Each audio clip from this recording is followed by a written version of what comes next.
How much does mentoring cost? This is a common question. I see it on socials. People ask it to me. If you see mentoring as a cost, if you see coaching training as a cost, already I want to shift that thought process for you. You must see mentoring, coaching and training as an investment and not a cost. And the level of investment must be or should be reflective of the result of the promise that you're going to get from attending the training, the course, the program, whatever that might be. So let's say that the mentoring program that you're looking at is 20k for the next 12 months. What's the promise of the program that will return me after the 12 months in terms of finance, of course? Now, even if the promise of the program is £20,001, it's now cost you £1 to not invest. And remember always that the investment is not in the coach, it's not in the trainer, the investment is in you, it's in yourself. Now, me personally, I'm into 5 years now of being mentored. So being a mentee, I hate that word, but being a mentee, and that investment from me has been well into six figures. Some good, some bad, some ugly, some indifferent, but in the main, have I had that return on investment come back over the period of 5 years? The answer is yes.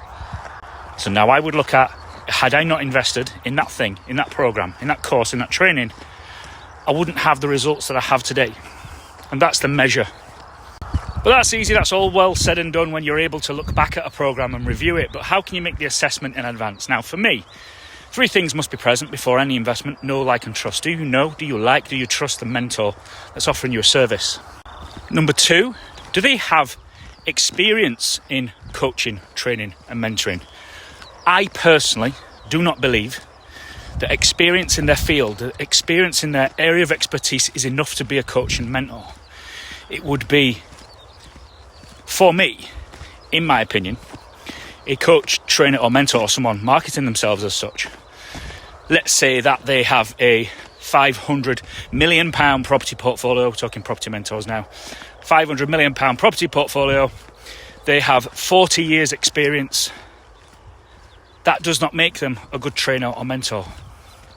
That person may well freeze when it comes to asking a question. They may well freeze when it comes to speaking.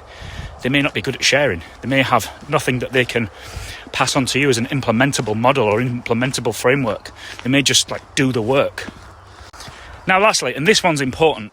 This one's important in my opinion. This is the price point, the level of investment required, and how that measures against the promise of the return. I'll give you 2 examples. First one being, they're both extreme. First one being the coaching, the mentoring, the program promises £1 million. It promises £1 million of results, £1 million worth of results, and yet the program's 47 quid. That is so far away from one another that it immediately for me would trigger the thoughts of, this is bullshit.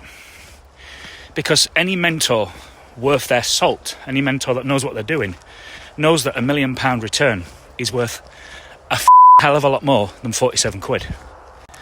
And likewise, if the promise of the return is what's the common one I see, 10k a month, it's a 10k a month program, and it's a 3-month program, and the fees are 30 grand to join. For me, that's too close together and not far enough apart. That's someone overvaluing their service. Next thing in the assessment, the results of others, the results of their existing clients. Ask for some testimonials. Ask to speak to some of their current clients, their existing clients. Anyone proud of their service will have no resistance in doing that. I'll provide you the numbers, it'll connect you. And speak to them. Hear it from the horse's mouth. What returns are their other students getting? And yes, some mentors go out there,